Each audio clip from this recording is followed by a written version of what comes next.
Salut les triathlètes, c'est François Carteuzer et je vous souhaite la bienvenue dans cette nouvelle vidéo de blogletriathlon.com, le blog des triathlètes intelligents qui veulent débuter, progresser et performer en triathlon.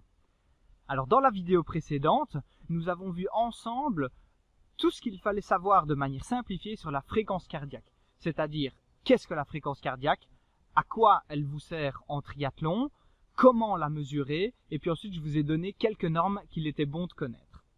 Alors cette vidéo était très importante pour comprendre ce qu'on va voir aujourd'hui ensemble. Donc si jamais vous n'avez pas vu cette vidéo, eh bien je vous invite à cliquer sur la petite icône qui apparaît juste ici en haut de votre écran pour pouvoir regarder cette vidéo avant de passer à la suite. Parce que dans la vidéo d'aujourd'hui, vous allez voir et comprendre l'importance de connaître votre fréquence cardiaque maximale. Mais tout d'abord, qu'est-ce que la fréquence cardiaque maximale ?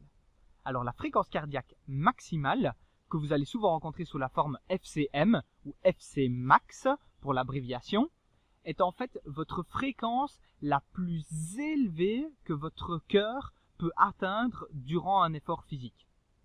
Si je prends mon cas par exemple, eh bien cette fréquence cardiaque maximale a été testée en laboratoire sur un test où je courais sur un tapis roulant et à effort maximal, eh bien ma fréquence cardiaque est montée jusqu'à 194 ou 194 battements par minute.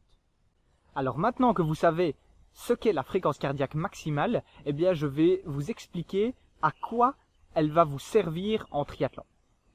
Alors, de 1, elle va tout simplement permettre de savoir jusqu'où vous pouvez aller. Parce que si la mesure a été bien prise, c'est-à-dire si les conditions du test pour mesurer votre fréquence cardiaque maximale ont été bonnes, c'est-à-dire par exemple que vous n'étiez pas trop fatigué, que le test n'a pas été trop court et que le médecin ou la personne qui supervisait le test ne vous a pas arrêté trop tôt, ou alors à l'inverse que le test n'a pas été trop long et que vous avez démarré tout simplement le test à une intensité qui était trop faible pour vous, eh bien cette mesure va vous permettre de tout simplement connaître les limites en termes d'effort cardiaque que vous pouvez atteindre. Donc ça, c'était vraiment la première chose, c'est connaître vos limites. Ensuite, la deuxième chose, c'est vraiment là que ça devient intéressant, c'est que quand vous connaissez cette fréquence cardiaque maximale, vous allez pouvoir l'intégrer dans votre programme d'entraînement pour pouvoir le personnaliser et faire en sorte que celui-ci soit vraiment fait pour vous. Et donc au final, c'est ça qui va vous aider à progresser de manière encore plus spécifique et plus précise en triathlon. C'est grâce à des zones d'intensité qui seront basées sur votre fréquence cardiaque maximale.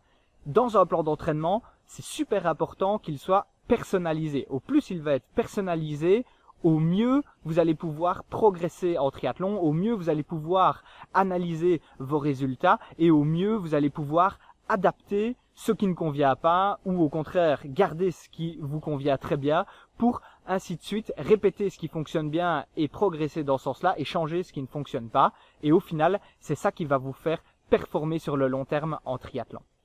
Maintenant que vous avez compris à quoi allait vous servir votre fréquence cardiaque maximale en triathlon, eh bien dans la prochaine vidéo, nous allons voir comment la mesurer et les différentes méthodes qu'il existe pour que vous puissiez choisir la méthode qui vous convient finalement le mieux. Donc cette vidéo est terminée. Si jamais vous l'avez appréciée, n'hésitez pas à cliquer sur le bouton j'aime et à la partager parce que je suis sûr que ça pourra aider d'autres triathlètes. En complément, je vous rappelle que vous êtes libre de recevoir gratuitement l'e-book des 10 étapes pour réussir votre triathlon. Pour le recevoir, c'est simple, il suffit de cliquer sur la petite vignette qui apparaît ici juste en haut de votre écran. Vous pouvez également cliquer sur le bouton s'abonner à la chaîne YouTube pour pouvoir suivre toutes les prochaines vidéos que je vais publier. Moi je vous dis à très bientôt. En attendant, n'oubliez pas, on progresse ensemble et célébrons la magie du triathlon. Ciao ciao!